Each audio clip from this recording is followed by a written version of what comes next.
Andrew and Fergie haven't just destroyed their lives, they've destroyed their daughters' lives and potentially their daughters' marriages as well. If this marriage does go up in smoke, I think it's probably going to be more likely because of what Andrew and Fergie have done. But that's not to give, obviously, Edo a clean slate here. What sort of man goes away and leaves his wife and 2 young children in a crisis? It doesn't look good on him either. Princess Beatrice is fighting for her marriage, but royal insiders saying that things with Edoardo Mapelli Mozzi, Edo for short, are at their lowest point. There are also suspicions that the Italian stallion was using Beatrice to launch his business. And now that the relationship, the tightness with Andrew Mountbatten, Windsor and Sarah Ferguson, who are losing everything, by the way, is just a hindrance rather than a help. So we're going to get into all of... They say when you marry someone, you marry their entire family.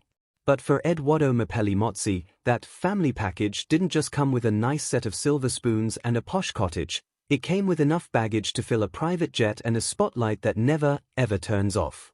While the world stares at the cracks in the royal facade, the whispers behind the palace walls are getting louder. Is the York family's chaotic legacy finally dismantling the one stable thing Princess Beatrice has left? Quick favor, if you are loving this deep dive into the Gilded Cage, do hit that subscribe button and tap the notification bell. Over 92% of our viewers haven't joined the inner circle yet, and honestly, you're missing out on the best seats in the house. It is free, takes a second, and helps Royal Fusion TV keep the lights on. Cheers to those who've joined. Now, back to the drama. To understand the present, we must look at the foundation. Beatrice and Edo were meant to be the safe royal couple. No Hollywood scandals, no tell-all memoirs, just a property tycoon and a princess living their best life. But here is the thing about foundations, they do not hold up well when the ground beneath them is constantly shaking. And in this case, the earthquake is named Prince Andrew. Think of a marriage like a high-end soufflé. It requires precision, warmth, and most importantly, no one slamming the oven door. Every time Andrew makes a headline or attempts a comeback that nobody asked for, it is like a metaphorical sledgehammer hitting the kitchen counter. Beatrice isn't just a wife and mother, she has become the unofficial fixer of the York brand, and that is a full-time job that doesn't exactly leave much room for date nights and domestic bliss.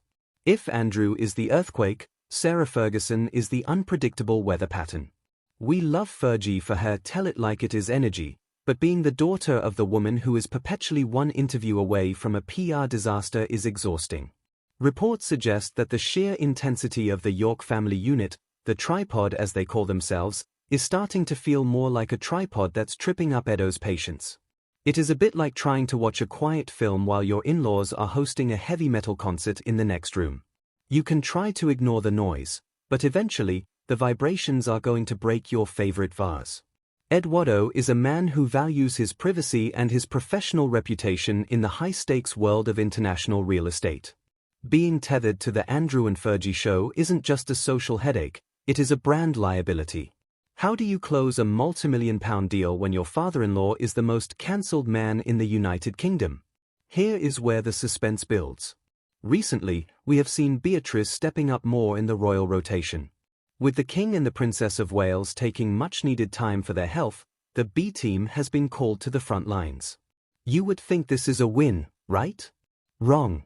Every time Beatrice leans into her royal duties to save the family's image, she leans further away from the private life she promised Edoardo.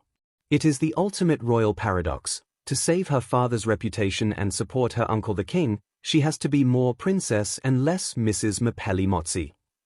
This creates a friction that no amount of Italian silk can smooth over.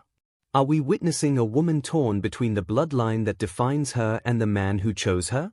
The tension is palpable, and the royal calendars are looking increasingly crowded with solo engagements. The whispers from the inner circle suggest that Edoardo is tired of the collateral damage. He didn't sign up to be a crisis manager, he signed up for a life of luxury and legacy. When Andrew and Fergie are blamed for the crumbling state of the marriage, it isn't necessarily because they are meddling, It is because their very existence in the public eye demands so much emotional oxygen that there is none left for Beatrice to give to her husband. It is like trying to keep a campfire going in the middle of a hurricane. No matter how much would you pile on, the wind, in this case, the relentless scandal surrounding the Yorks, just keeps blowing it out. If Beatrice cannot distance herself from the Andrew-shaped cloud, she might find herself standing in the rain alone. The question isn't whether they love each other. The question is whether their love can survive the weight of the York crown.